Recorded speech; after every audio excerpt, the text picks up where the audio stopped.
Before anything else, I want to thank you all for the warm support you gave for the part 1 of COVID-19 for Dummies. If you haven't watched that yet, I will link it down below so that you can give it a play. I know I said it's for hard-headed and stubborn people, but it's actually pretty informative in making people understand why this crisis should be taken seriously.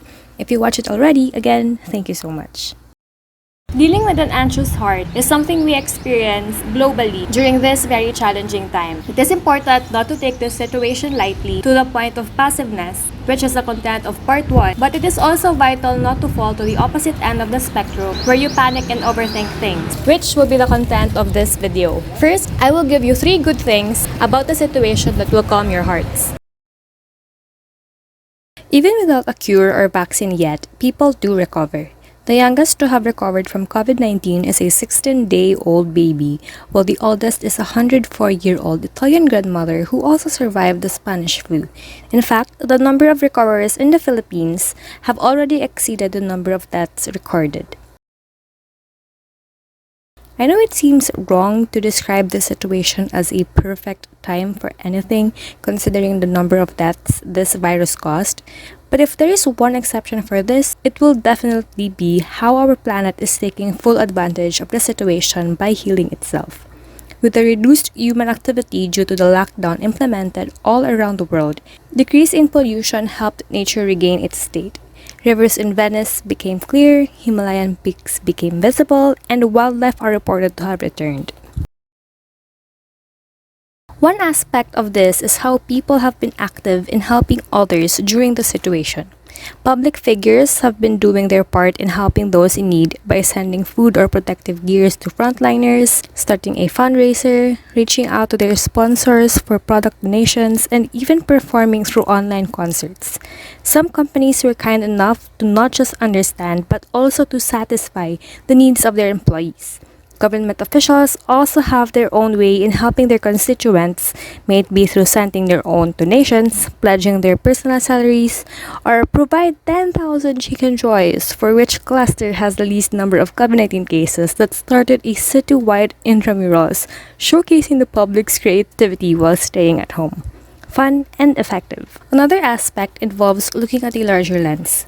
It is without a doubt that the Philippines cannot risk a large number of its population to be infected due to the limited facilities it has. However, since it is not the only one nor the first country to have acquired it, information from other countries who were able to study the virus first greatly helped in prompting our approach for fighting the situation. Professionals all around the world have been working hand in hand against the battle for COVID-19, which means we are not the only one looking for a solution. There are already a lot of influencers giving content as to how we could protect our mental health during this pandemic. This video is originally planned to be like those videos, but I figured that they already did a good job at that. I linked down some videos below that helped me deal with the situation better. I am pretty sure that most of it would also help you entertain and educate better than I can, so I will only give 2 major ways you can take care of your inner peace.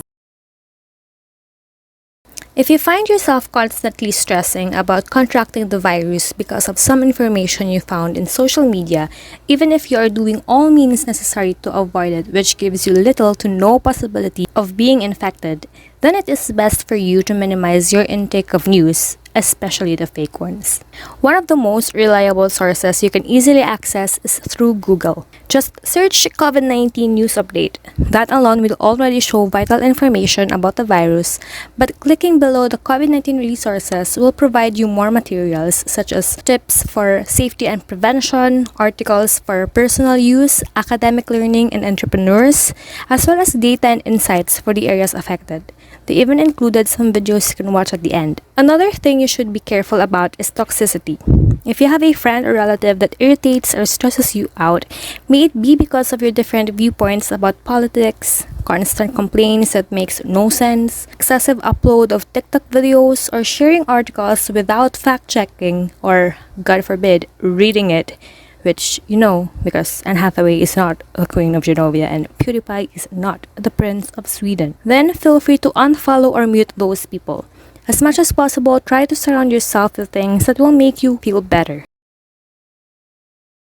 I am totally against toxic productivity. I think it is completely fine to binge watch that series you've been planning to for months. It's okay to sleep in the morning and be fully awake at night. It's alright to enjoy your privilege and take this pandemic as a break. But if you're working or studying at home, you obviously cannot do all those things, which is why it is important to have a functional routine that would motivate you to be productive. However, it is not the same for everyone. You know your own personality, so take that into consideration and formulate a system that will inspire you to do something. It involves a lot of trial and error to create one that will work for you, so be patient with yourself. Even for those people who need not work or study at home, it is still helpful to have a routine for your mental health so that you will not feel like the days are just simply passing by. Creating a schedule for when you wake up, eat meals, watch a movie, or play games will already be helpful, but adding some new exciting things you have wanted to do for so long, like working out, playing an instrument, learning a new language, or creating art,